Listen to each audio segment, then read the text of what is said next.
Professor Arpita Mukherjee, and dear participants, Namaste and good afternoon. Welcome to the NICE Economic Lecture Series. Through NICE Economic Lecture Series, we aim to invite eminent economists to discuss the contemporary economic issues at the time when the world is struggling with post-COVID recovery, which has further been hit by the Russia-Ukraine crisis. Before we start, let me briefly introduce NICE. Nepal Institute for International Cooperation and Engagement is a research think tank registered under the Companies Act 2006 of Nepal, working toward bringing in research excellence in the field of international relations, international economy, security and development, and looking for better approaches for enhanced international cooperation and relations for a better, peaceful and stable world. To talk about today's important topic, foreign trade policy of India, we have Professor Arpita Mukherjee. Dr. Arpita Mukherjee is a professor of economics at the Indian Council for Research on International Economic Relations, New Delhi, India. She has over 25 years of experience in policy-oriented research, working closely with the government in India and policymakers in the European Commission and its member states, the United States Association of South Asian Nations, and East Asian countries. She has conducted studies for international organizations, Indian industry associations, non-government organizations, and companies. Her areas of expertise include trade and investment, trade agreements, services, special economic zones, economic corridors, retail and food supply chain, startups, entrepreneurs, e-commerce, and cross-border labor mobility. She specializes in sector and product-specific market trends, go-to-market strategy, and government policies. Dr. Mukherjee has a PhD in economics from the University of Portsmouth, UK. Prior to joining a career, she worked with the UK-based think tank, Policy Study Institute, and taught at the University of Portsmouth. She has over 80 publications, including national and international referred journals, book and book chapters, and government reports. Dr. Mukherjee is member of various government committees and policy panels and is on the editorial board of 10 journals. She has presented her work at various conferences and seminars and is on the advisory board of industry association and non-government organization. She is a regular contributor to newspapers and magazines. Professor Mukherjee, you have around 30 to 35 minutes to make your initial remarks, which will be followed by the questions and answers. This session is of 60 minutes and the program is streaming live on several Facebook pages and social media platforms. We would like to request all our participants to tweet about the event and also share our live video on their social media so that maximum can benefit from the discussion. The audience can drop in their questions under the Facebook Live or in Zoom chat. Now, Professor Mukherjee, over to you. Thank you very much, Sunil, and thanks to all of you for giving me this opportunity to speak on the topic. I would like it to be more interactive. I would stop my presentation at 30 minutes. I have a 30-minute slide, and okay. I hope that we will all can interact as we go through the presentation. So just let me do a view slideshow from the thing. Are you able to see my screen? Yes, ma'am. Okay, so basically, this topic is very live today because for the last 2 years, every 6 months you hear that India is coming up with its foreign trade policy and the foreign trade policy never arrives. Being a landlocked country, very close as our South Asia partner, Nepal is very much dependent on what happens in this policy through the trade and trade liberalization measures because, almost like if you look at your trade data, your 60% trade is actually with India, which means that India is your big transshipment hub. And what is happening to this hub is a issue from your end. Now, what happens through the foreign trade policy is that this is not a new document. Every 5 years, India comes up with a foreign trade policy document, and this document kind of lays down a 5-year vision for this country, that what this country wants to do in terms of the exports and imports and its government policies and strategies. It is done by DGFT, the Directorate General of Foreign Trade under the Ministry of Commerce and Industry. If you are familiar with the Indian setup is quite complex within the Ministry of Commerce, because if you look at the Ministry of Commerce and Industry, you have two separate divisions. One is the Department of Domestic Division, which is DPIIT, which is looking into industry and domestic promotion, and one is the Commerce Division. And within the Commerce Division today, you have DGFT, you have a Logistic Division. So the Commerce Division itself is quite complicated, and you have a SEZ division. So these are different divisions. The primary aim of DGFT is actually to look into these incentives related to exports. But that has been how the DGST has survived, has been created, has been operating. So the aim of the foreign trade policy which DGFT brings forth looks into subsidies and incentives for exporters, and it looks at both fiscal and non-fiscal incentives. And logically speaking, the non-fiscal incentives are also very important, and it is growing on importance nowadays. But you know, the exporters in a democratic country, the exporters first look at the fiscal incentive, and that is the tough part of policy making. You have different government visions. So you have the SEZ policy, which is giving something, the foreign trade policy giving something else. So these alignments have to be done with all the government policies, vision, action plan. So for example, if the government says, I have come out with one district, one product, again, it has to be aligned with the FTP. Main aim is to make a trade a larger picture in the overall GDP growth and development. Until recently, actually, they don't talk about inclusive growth that much in the FTP or the SDGs. They don't talk about that. They just say that, okay, let us contribute to the GDP growth, let us contribute to development, let us actually talk about the importance of the trade. And also the big problem of the STP and what it tries to capture is actually how you fit yourself into the changing global scenario. This is again one of the reasons that the last FTP got postponed, which was supposed to come out this April, was because of this Russia-Ukraine war. Like every external thing also makes you rework on your STP.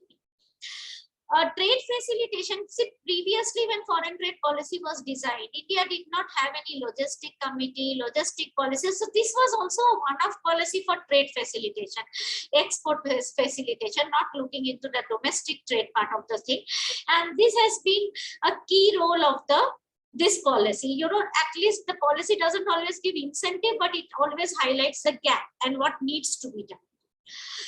It also looks at the product and commodity. How do you diversify your exports, both goods and services, export markets, export products, and align with the other policies? I am always saying it is aligned because India also has a policy of champion service sectors, like 12 service sector. Now, foreign trade policy has to align with that policy, which came fairly in isolation. Now, why is this policy so important? It is very important because it is almost like legal. If you are getting an incentive under the foreign trade policy, it is because this policy is notified under the Foreign Trade and Development Regulation Act, you get the incentive. That is why it is just not a guideline or good practice. You actually benefit from it. Now, the other thing is that you are in a globally situation, global world, and therefore this foreign trade policy comes every 5 years, because what happens is that your requirements change, trade change, your positioning in the global economy change. You may be a developing country below the certain amount of per capita income, above income. So all those WTO regulations apply. So at the end of the day, what the government always tried to do is to revise the policy, and some of these policies have problems also. Like for example, the policy before 2015, which ended in 2014, came out with a chapter which says a focus product, focus sector chapter, but it says that if you get a SEZ benefit, you don't get this benefit. So if you added all the benefits that was given under the foreign trade policy, it was much more than what SEZs were getting. So nobody actually wanted to locate in SEZ. So these were many practical problems that then they started removing those chapters. So what I'm trying to say is that this policy evolves with time and is based on extensive consultation with the stakeholder. This policy is not really based on academic research or value chain mapping, and a lot of data is also not collected and collated and presented in public domain. Like as a researcher, if you want to see which incentive, how many exporters have availed, what is the situation, who are in the wait list, you will never be able to see this data. Okay, so much of this thing is also 50% is available, 50% is not available. Therefore, much of the knowledge is also not available on the policy. Now, again, if you look into the policy, you will see that that if you take one policy, the last one that ended in 2020 was extended till 2021. The 2015 and 2020 policy, taking that as an example. So what do we see? So it talks about increasing trade, generating employment, creating value chains, making India and aligning it with Make in India program. Making India is a flagship program of the government. It also came out with two very interesting schemes. One is the MEIS scheme, and one is the Services Export from India scheme. These two schemes were very well liked because they are very easy for the exporters to avail the benefit. You just you export, you put in, and you get your money in your bank. I have marked the MEIS scheme with red because that is a WTO inconsistent scheme. The WTO is yet to come up with a discipline on services, so services export scheme is not a WTO inconsistent scheme per se. It has other problems, like we don't know what is the size of the service trade, who is exporting, importing, who is claiming. These are other stories, but it does not have a WTO related issue. Now, so what is the core part of these two incentives were that, when you give an incentive, you have to find a condition, like, why am I going to give you the incentive? So you give the incentive because you want to under certain so you have to give an incentive subject to certain conditions, and in the MEIS and SEIS the condition is meeting exports, so export obligation. So if you export, you get it. So therefore it is an export linked incentive. The foreign trade policy, the 2015-20 is also very important because it's first time acknowledged that digital technology is coming in. So there will be a lot of products which are exported through the e-commerce route. Many of them can be samples, and therefore it talked about the de minimis, like, a minimum amount you can send duty free. This is also given by other markets like the European Union. It's tried to streamline certain processes. The process that it tried to streamline was to actually do self-certification for the manufactured good to get certain, certain incentives, like export promotion of capital goods. So you are bringing in capital good for exports, then you can self-certify. So they were making certain obligations on the manufacturer easier to avail. That was the aim of the policy. The policy also was trying to upgrade and interlink infrastructure. See, we had EOUs, we had STPIs, which is software development park, we had electronic parks, we have all these parks, and there were, so units who are located in this park needed fast track clearances. They needed to, and the park building itself needed a lot of clearance so that the infrastructure can be built. Different government department does the clearances. They have access to the port. All these things were also done under the policy. The policy also identified MSME clusters and how these clusters can be. Later, the government came up with something called a Nirayat Bandhu scheme, which is an SME scheme, and how you actually help SMEs in the cluster to actually link to the global value chain. So this was not a very successful SME policy thing, but this is the first time we talked about two things. One is that if you are exporting through e-commerce, what should you get and how it should happen? Should it be de minimis? It is aligning with the WTO concept that export no moratorium on e-commerce export. So it was trying to align with all of that. And the other one is the how do you handle exports of the small and medium enterprises? Large firms don't need support that much as the SMEs need it. So that was where it was talking about. Now, the core thing it also talked about is, by the time India signed the trade facilitation agreement in the WTO after 2015. So a lot of those agreement related good practices, the policy tried to implement. And the policy also, all the FTPs in India have a yearly review plan where they actually look at the incentives and they say, okay, in handicraft, let me increase the percentage of MEIS and so on. And that game went on from 2015 till 2021, in fact, when the policy got extended and COVID happened. Now, this policy was one of the most toughest policy times of India because one was that there was a very much competition that India faced from countries like Vietnam, Cambodia, who suddenly became exporters in India's export products like textiles, food, in key markets like the US, European Union. Vietnam signed so many trade agreements also. There was also Trump administration and a growing protectionism, and more precisely the US-China trade war. India to certain extent also was a part of it because US also did certain measures on imports of steel and other things from India.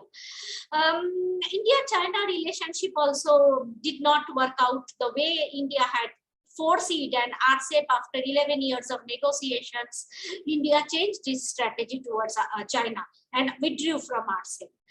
Then the biggest problem was that this STP, it was driven by subsidy. Everybody liked it because the MEIS, the moment MEIS came into the picture, it was like fully loved by everybody. But it did not focus on skill development, quality standard and upgradation. So it did not focus on long-term making and or enhancing export competitiveness. So it was a more of a low-hanging fruit, and the policy, the incentives under the policies, 90% were not WTO compliant, and that was the real big issue for India. Now, the role of the WTO in actually the WTO compliance is very important to understand what the WTO allows and not allows if you are a WTO member.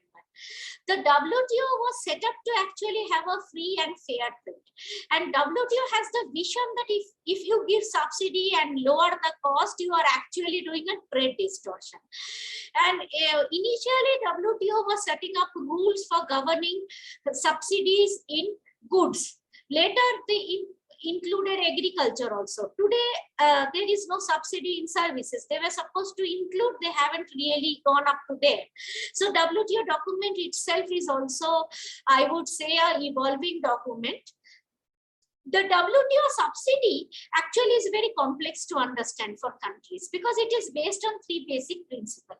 That it has to be a financial contribution, it can be made by government or any public body. So it it confers, it actually puts in national government, sub-national government, public body into the picture. And it looks at a benefit that is confirmed. So all of this have to be shown that they exist, then you can say that a subsidy is there. Now WTO also says how, and also defines the subsidy, a financial contribution that is a direct transfer, potential transfer, or a liability for going of the government revenue. So it is very clearly defining what is a subsidy. It includes tax holidays and everything under this. It's quite a broad definition of subsidy, but it allows you certain do's and don'ts. What it says is that WTO does not allow enterprise specific subsidies. Which means that a particular company should not be subsidized. That is the way WTO frames it. Industry specific subsidy, like particular industry like textile should not be subsidized. Region specific subsidy, that means it is almost, if you look at region specific subsidies, you will see that SEZ, which is actually a close cluster, is actually can be called an actionable subsidy under the WTO framework. And therefore many countries are actually changing their SEZ regulations to make their SEZ WTO compliant, moving away from the fiscal incentive to non-fiscal. Now, WTO actually prohibits two types of subsidies. One is the export linked subsidy. So the reason to give the subsidy is export. That is like the MEIS. It says you export, I will give you. The Indian SEZ policy, which says that if you are a net foreign exchange earner in 5 years, you will get subsidy. So these are export linked subsidies which are prohibited in the WTO, and the subsidy that gives preference to domestic input over the foreign goods. So these are two types of subsidies that the WTO prohibit. Now the WTO is also very funny because if you are a low income country, LDC, above us $1,000 per capita income for the 3 years, you can actually give these subsidies. You can give prohibited subsidies. But once you reach the income level, which you and your export reach a certain amount of export that you are doing, you cannot do that. So then if you do that, what happens? So if you grant or maintain a prohibited subsidy like an export linked subsidy like MEIS, then you can continue to do so until anybody raises an eyebrow. Now, if some other WTO member country raises an eyebrow, then you can either rectify your subsidy, discuss with the country, and move to a situation where both countries don't agree, and you go to the court.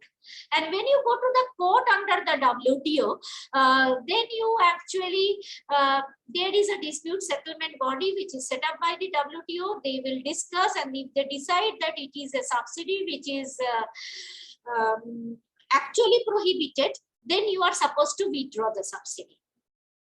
Or what happens is that the country that takes you to court and other countries actually can put a countervailing duty on you. So for a long time, MEIS and many of the subsidies are actually, everybody knew these were prohibited under the SCO.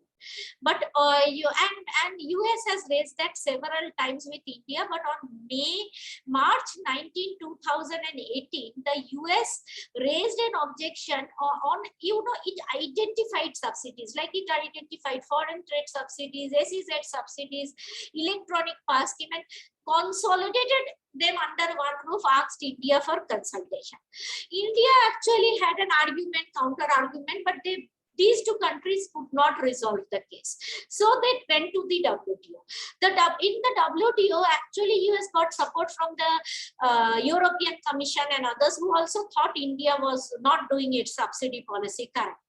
Whatever is the case, this India was also very happy at that time, because this WTO itself was becoming very defunct, because US was not putting in judges in the dispute settlement mechanism, etc. Whatever it happened, before the last judge resigned, he actually gave a notification and India lost the case in November 2019 in the WTO on the export linked subsidies. So today, where do we stand? Now the problem is like this, that we cannot go back for review because the WTO doesn't have a judge. So the situation in WTO is pretty dicey. Nobody knows. If we don't follow, US doesn't know what to do. We also don't know what is the repercussion. So and then the pandemic also came, economic growth slowed down. Per capita income of India also fell. So the whole ground that India was growing per capita income for 2 years was very different. But at the same time, if you look at India's export, India's share in the export is hardly like 2%, but we have the highest number of countervailing duties after China. And look at China's share in world export. So you see, at the end of the day, even if you take that subsidy and export, you are not really, as an exporter, you are not benefiting. So realizing that, the government of India also, tried to shift this as much as possible till last year. But last year it rectified and came out with a new scheme called the RODTEC scheme, which is the remission of duties and taxes on export scheme. And that is, WTO also has a lot of areas which allows you to give subsidies. For example, with servicification of manufacturing, because there is no discipline on services, you can subsidize the service that goes into manufacturing, like worker training, or you can subsidize the logistic cost. So there are certain elements, or the duties, local duties. So though RODTEP is again a gray area. RODTEP is not a clear area in the WTO, but it is a gray area where a subsidy can be given. So MEIS was much easy to claim. RODTEC is more difficult to claim, but the government has tried to do that RODTEC across a range of products, not for every product. The government has also tried to, the other problem is that WTO allows there are certain gray areas in the WTO subsidy also. Like when you talk about SME, subsidizing SME and subsidizing R&D is almost all countries are giving some subsidies for SMEs R&D. All countries are giving some subsidies for technology, green energy. Now, these are not really somebody brings up to the WTO table. So those are the kind of doable subsidies. So then when this subsidy regime of India was questioned, there was a lot of discussion on this doability of the subsidies, right? What kind of subsidies can be given? Now the problem herein lies is that when you give an export link subsidy, you have a very clear indicator. You export, you get it. But when you are giving subsidies across, for R&D or for SME, the problem is like this, that how do you distinguish between a domestic farm and an exporting farm? So there are a lot of technicalities in the process of giving the subsidy.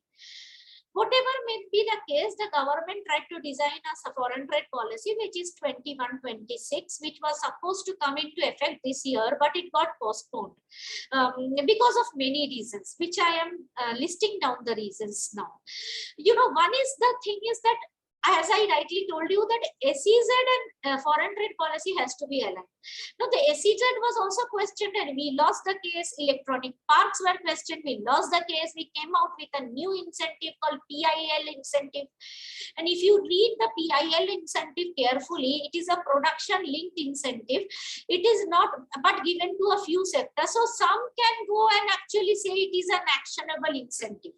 Okay, so it is not prohibited but actionable. In case of actionable, it can be raised. So the incentive regime itself is a very evolving thing in India, and that the SEZ and that the FTP policy has to consider. India, since last year, India has speed up its trade negotiations in a massive way. It signed the trade agreement with Mauritius, UAE, interim with Australia, now with UK in a record time. Now, the foreign trade policy is supposed to be a guideline. Now, it is continuously revising to accommodate these, trade agreements.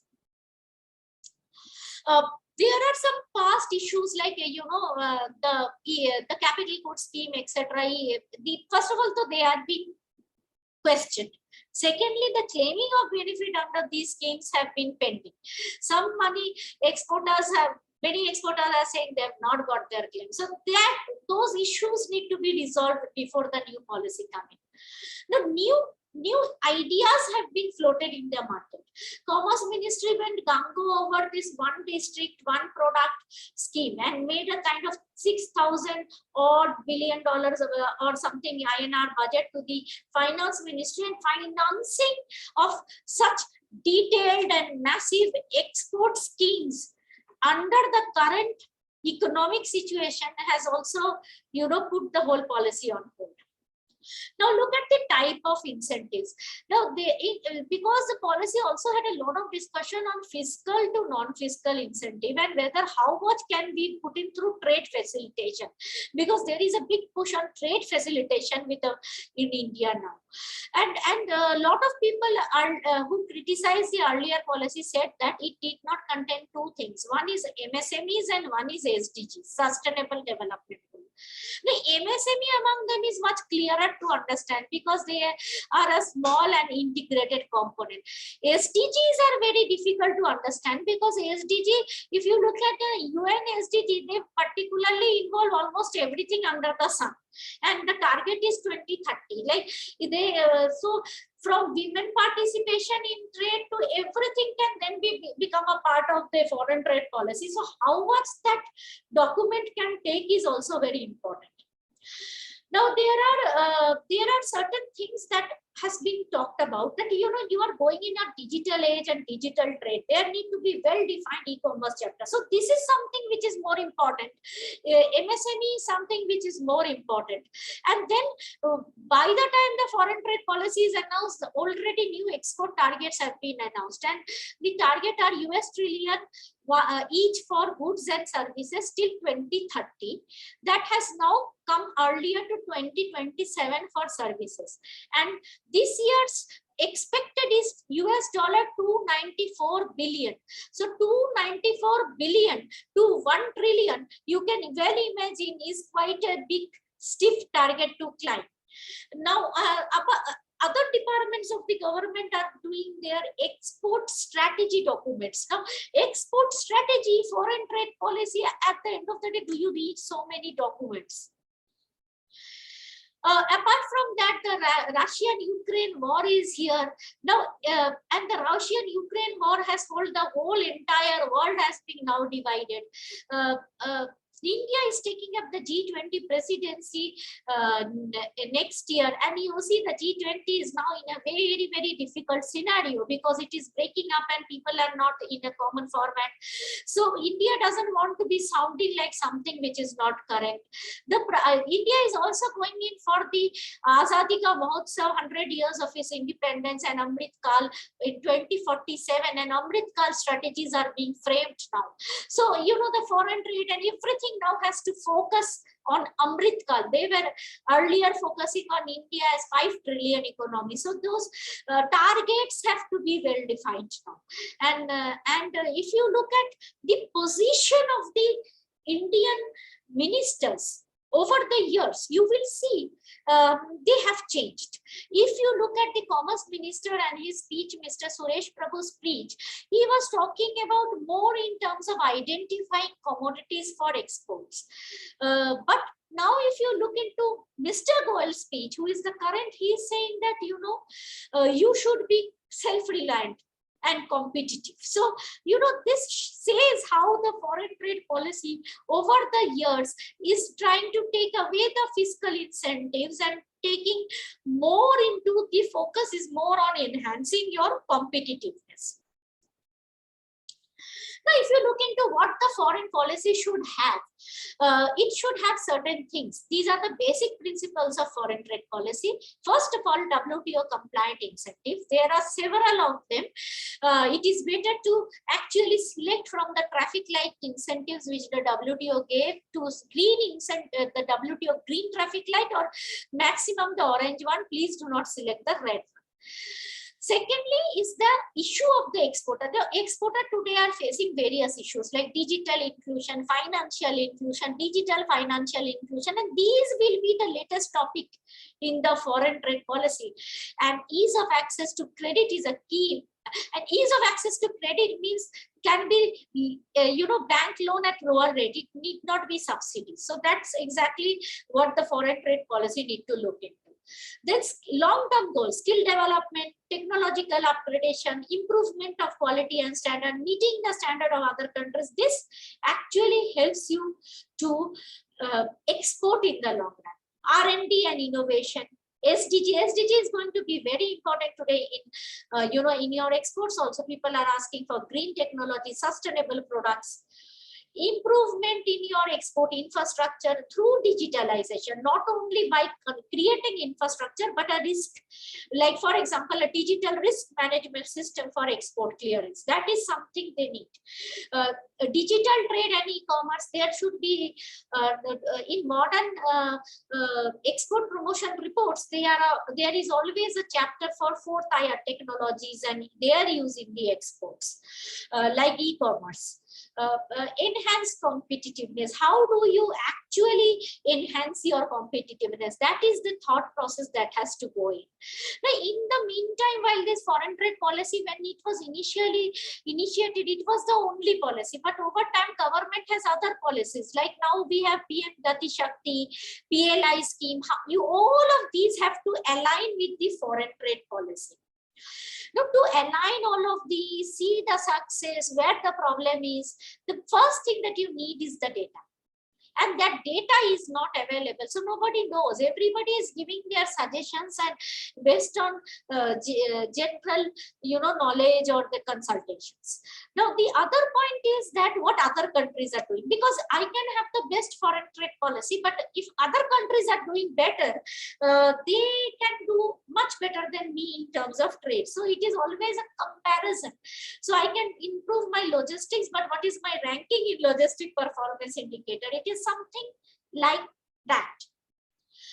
So let me give you an example of a country. I selected Taiwan for a specific reason because Taiwan has a lot of barriers. It cannot sign a trade agreement with a country unless China has an agreement with that. It is like, but how do Taiwan promotes its trade? Taiwan has a very systematic approach. It has set up a trade promotional body, single body in many countries. It provides what the country level information to the Taiwanese companies. It organizes exhibitions, delegation, fairs. So it does a lot of marketing and brand building activities in the foreign country. For the domestic exporters at home, it actually does a lot of capacity building activities, telling them about the other countries' standards, processes, sometimes providing financial supports to SMEs, sometimes providing them support and consulting services. So look, the type of service is more like a market access initiative of the Indian foreign trade policy, but the market access initiative does not have a major funding in India, but this is their major initiative actually, which are completely WTO compliant because they marketing, brand building, etc. are not, they are not related to goods. They are actually under service category. They are so also they have a very clear policy where they want to do a regional integration. What is their expectations out of the trade agreement? That is very clear. And they have actually did 5 flagship programs and interlink programs and innovations, and all of them they bring under the gamut of their export policies. So like agriculture development, medical, talent cultivation, innovation. So and they're moving towards a high technology, 4th tier technology kind of a scenario. So, just to come back to the point that, in a modern world, when we are in a world of fourth IR technology, your policies have to think before, in front of you, what is going to happen in the next 5 years when India has signed these trade agreements, when the world will be like this. So that visionary part is often not very easy to design in a kind of world which is changing, like Russia Ukraine war, nobody predicted, right? So that is the concern of the foreign trade policy. I hope I have been able to shed light on it from different angles, and I look forward to comments and suggestions. Yeah. Thank you, Professor Mukherjee. Thank you so much for the comprehensive and interesting presentation on foreign trade policy of India. We have learned a lot, and we have also received a huge number of questions. From the chat box, Facebook Live and other chat box, I have received some questions, which I'm going to put forward. There's questions. Ma'am, I'm audible to you? Yes. Yeah, there are some questions. Let me put some questions here. India has reaped enormous benefits of being the largest democracy in the world. How would you explain its recent move towards multi-alignment from non-alignment foreign policy strategy and its repercussions to the South Asian region? Okay. Yeah. So can I take 2-3 questions? Or should I answer each at a time? Yeah, 3 questions at a time. Let me put some other questions as well. So can you highlight the current foreign policy of India for Asian nations? And the other question is, how has India foreign trade policy evolved in different political contexts of South Asia in past 20 years? So let's first see these 3 questions, and then we will discuss about this. These are 3 very interesting questions. Okay, let me first change see that, like the foreign trade policy is not, while it is trade is very closely linked to strategy, the foreign trade policy is not supposed to be giving you strategic guidelines, because it is under the Commerce Ministry, not under the MP. Now, India, the problem is that South Asia region as a whole is not moving very much forward because of the political instabilities within the members of this region. So, with some countries it is moving forward, but there are issues, and we all know about the issues, and these issues have not been resolved in ages. Okay, but that has been not. I would not say that India is not really thinking about the neighbors. India is thinking about the neighbors, but the major change in India's trade agreements is probably India is now focusing on more trade agreement with export markets. And previously the trade agreements were more strategically driven. Now they are more trade driven. That you with the UK, EU, and with UK, Australia, wanting to do with Canada, US, all of these are actually export market for India. So India is trying to do trade agreement with export market. Within the export market, what India is trying to do is that, if you do a trade agreement with Australia, UK, UAE, these are much easier to do than EU, and all of them are much easier to do than with the US. Okay, so when you start doing your trade agreement, many countries do it like that.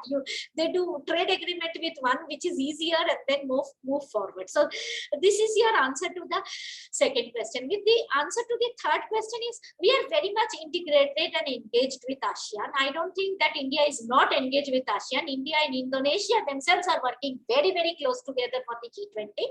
The problem here is that there are like-minded countries. The whole issue here is also between, I don't think India ASEAN has any issue per se. We have very cordial dialogues and everything.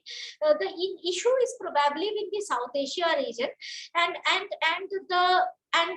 if I understand it from the point of view of Nepal, I think that Nepal and India can definitely work together, because here if if you look at the significance of our foreign trade policy for your policy is that your logistic policy, first of all, your logistic policy and my logistic, India's logistic policy has to be aligned.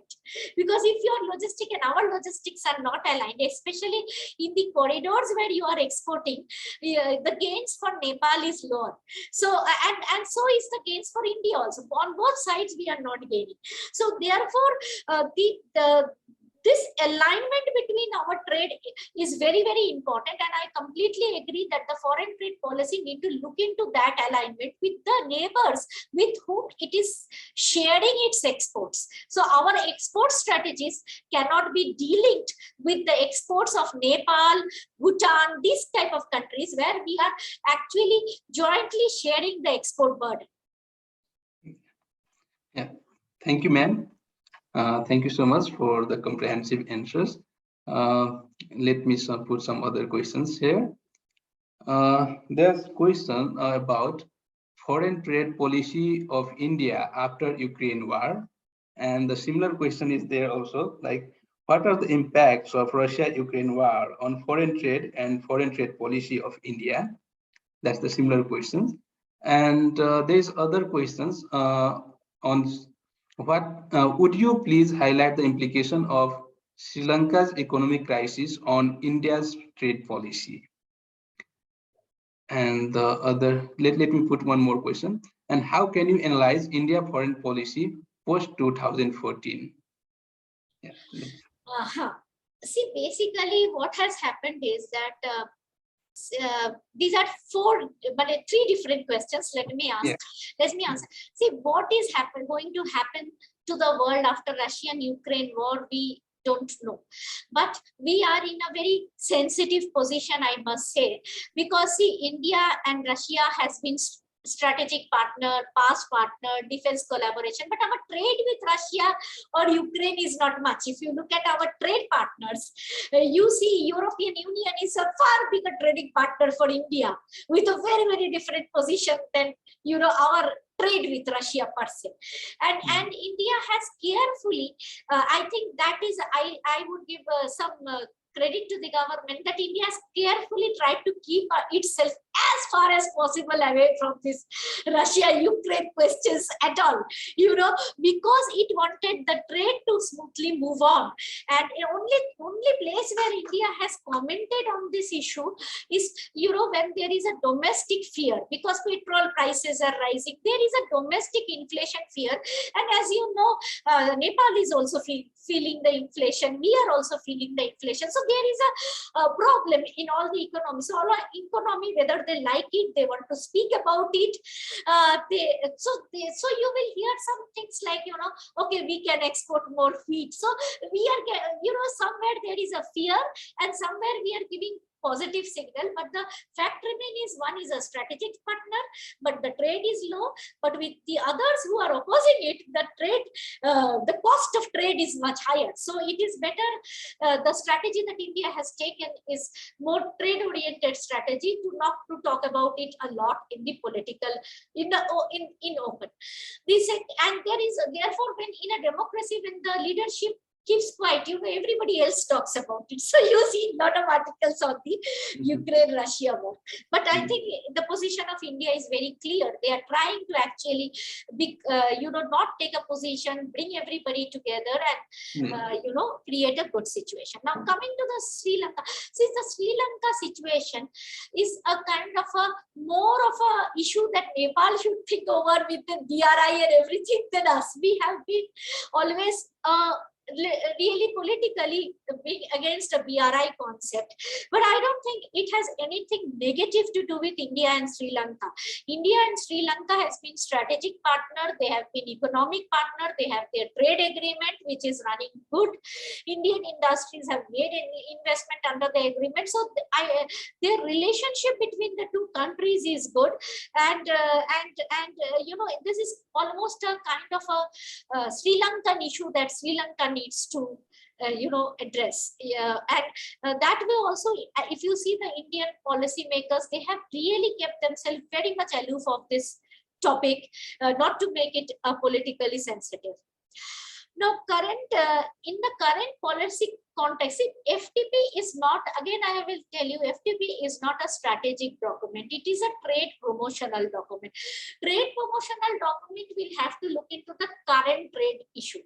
In certain areas, India has, there is a top level direction which is very well available in public domain, that India needs to reduce its dependency on certain markets for imports like China.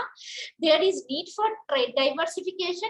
India is the member of the supply chain initiative of Japan and Australia. So these are some of the things in the public domain. These things are likely to play a bigger role in the foreign trade policy. And I don't think they will really mention a lot about sensitive political issues, because that is not the domain of the Commerce Ministry. Yeah, thank you, ma'am. Let's see some other questions there.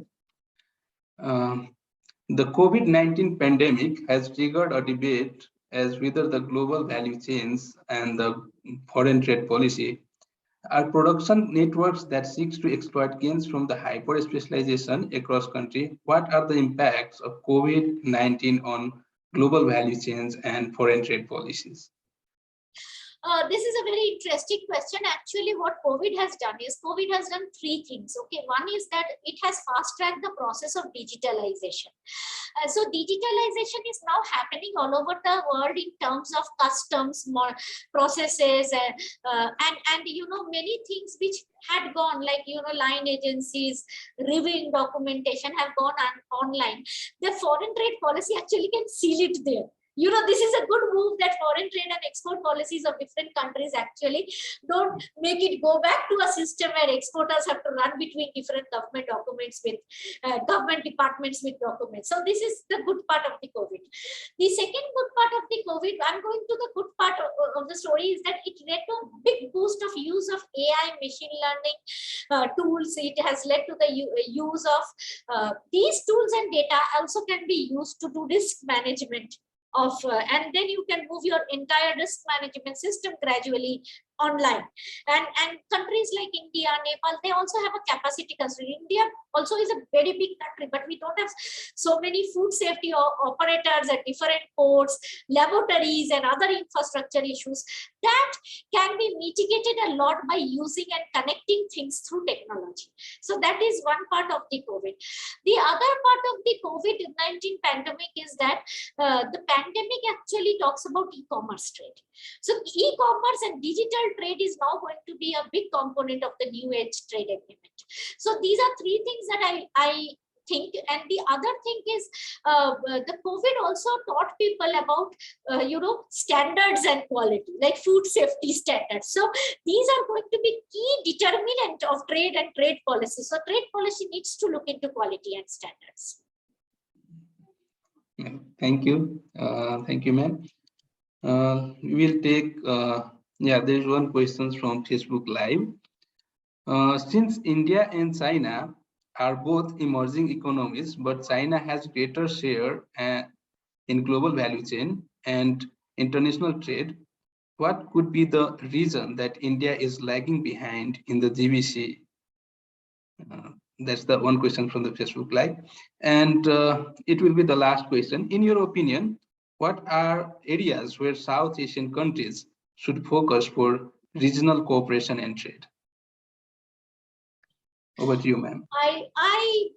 The first point is that see, China has been as you can see, China has moved much before us in actually creating a manufacturing base, and India has started it only recently. We are trying to diversify, but experiences of other countries, if you look at the experience of a country like Vietnam, but I'm not comparing Vietnam and China in terms of the size, but they have grown so well. So if Vietnam, why am I using the Vietnam example to Nepali audience is basically because you see, if you want, you can really start growing, you know, from a LDC status to a developing country status to moving forward. So there is a big opportunity that lies, and I think India is more influenced by the Vietnam example rather than, you know, the China example. Now, for the world, that is, the feeling that we had in the past is we are a big market, so everybody will come to us.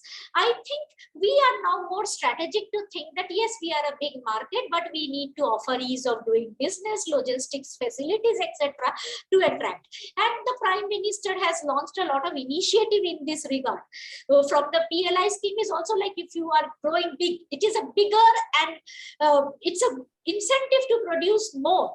And along with that, if you look at PM Gati Shakti, it is also an incentive to interlink the logistics, right? So they are trying to do it, but you have to also see China is around 15-20 years ahead of us. So it will take us, any country for that matter, time.